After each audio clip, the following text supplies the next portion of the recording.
Hey guys, and it's happening. The anime is coming out April 3rd. So everyone get ready for the greatness that is Boku no Hero to get animated. I can't wait. We've heard that it's going to be 13 episodes. So all I hope is that the pacing just doesn't get butchered. So yeah, aside from that, let's get into this greatness of a chapter. So we jump in with color pages. It gets the lead color page in our actual magazine. Then it's got that greatness of the widespread page and everything. So that's really cool to see. I was really surprised by that. Because I don't believe it said last chapter that we're getting a color page. I may be wrong. But I'll probably have to check again. But either way, this chapter was awesome, and what I loved from it was, of course, the best thing. What Bakugou says at the end, it's like total courage. He just doesn't actually care, because he's just like, he's looking at them, and he's just like, yo, I don't care. Like, he's not even afraid. You see him smiling, and his eyes are just like filled with fury and like excitement. So I'm just hyped. I actually love Bakugou. He's one of my favorite characters of Boku no Hero Academia, and this is why, because he's not afraid. Even though you saw him in the other chapters and he looked like scared, he was scared for everyone else's safety, and maybe him, but now he's locked up. He's just like, yes, let me get out of here. Like, let me come and just wreck loose, because all he just wants to be the best hero. And if he gets loose, if he gets free of the shackles, not metaphorically, the literal shackles on him, he'll become mad. It'll be awesome to see. So either way, in this chapter we see the greatness that is All Might, Endeavor, Best Genist, Edge Hero, and other Pussycat heroes. It's a pretty awesome lineup, I'm not gonna lie. It looked so beast, the way Horikoshi drew that and everything. I'm just like, yes, we're gonna see some pros actually fight. So I'm really excited to see the introduction of this new hero, number 5. I think his name's called Best Edge or something like that, or Best Edge Hero or something like that. He looks pretty cool. I'm excited to see Star actually. Yeah, from the start, because I think I may be incorrect, but if you look on the cover of Volume 1, Best Genist is actually on there. But I may be incorrect, but we know that he obviously mentored Bakugou whilst Bakugou was going through that work experience, while they were all doing their work experience. So we've been wondering, like, what is his quirk? If he's number 4, he must be powerful. So I can't wait to see him and see what he does. It's going to be awesome. And I'm really excited as well.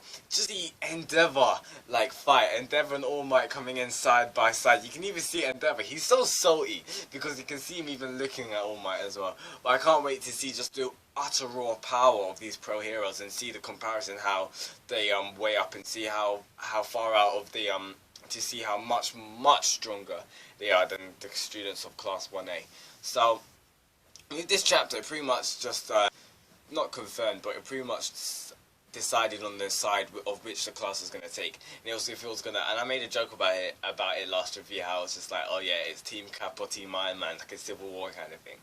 But it takes a different route in this chapter, because it instead of following, like, instead of the whole class being divided, they all do one thing, and they're actually gonna go and rescue Bakugou, but they're not rescuing Bakugou like a pile of idiots, pretty much. What a lot of people were thinking last chapter, they'll be like, oh, the class 1A, they're gonna be stupid if they go and try and rescue Bakugou, because they're way out of their league, pretty much. Like, they'll die if they try and go against Shigaraki and all, like the Nomus and everything like that. Like, they should leave it to the pros.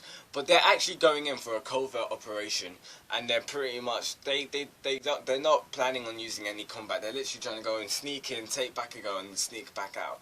That's what they're planning. That's what Todoroki was pretty much planning, and Kirishima was just like the mic.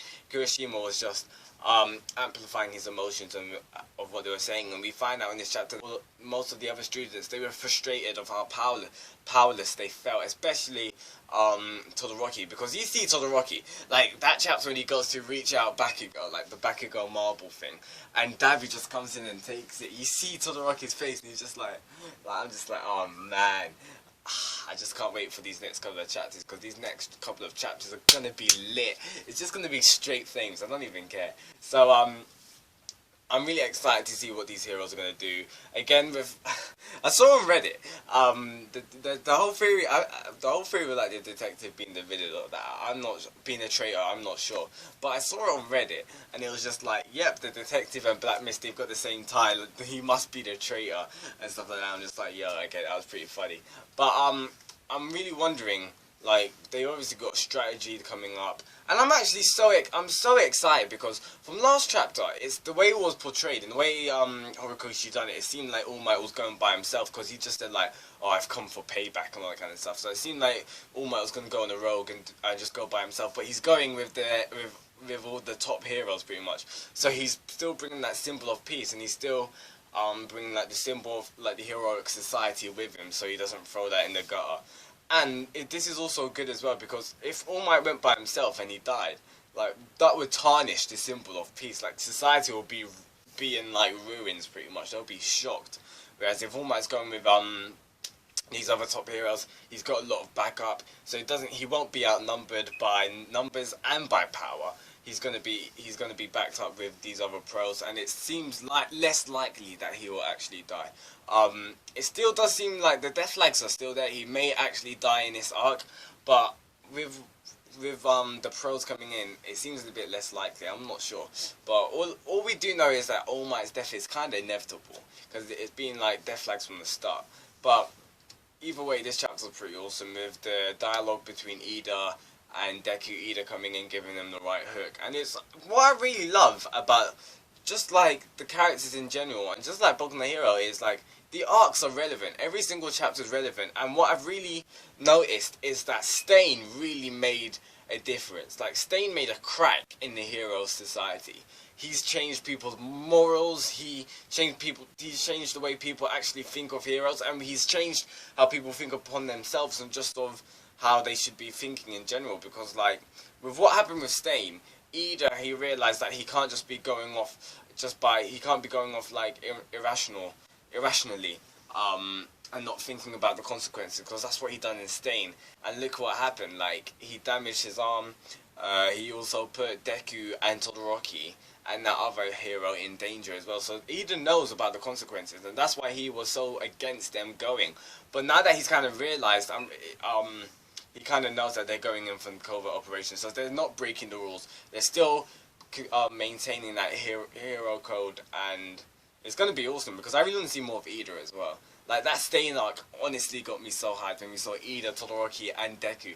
And now if we're going to see Ida, the monstrous four, like the top four, the future top four, Ida, Todoroki, Deku, and Bakugou. Not in any order, not in that exact order, of course, of like the rankings. But if you see them four come out and just like fight, I'm just like, oh, man, that'll be awesome.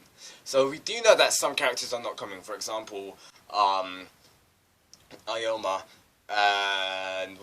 and my guy Tokiyami, but I'm not really that what's the word, saddened by that, because we know their morals, we know how they feel about it. So I'm satisfied with everyone's thoughts and their opinions on what's actually happening right now. That's why we even saw, what's the word,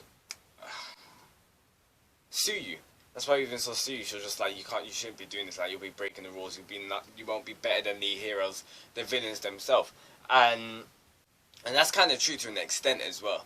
But what really obviously what I'm struggling with, and this is it's not really a bad thing, but it's the fact of what got addressed in this chapter, and that was Deku's injuries.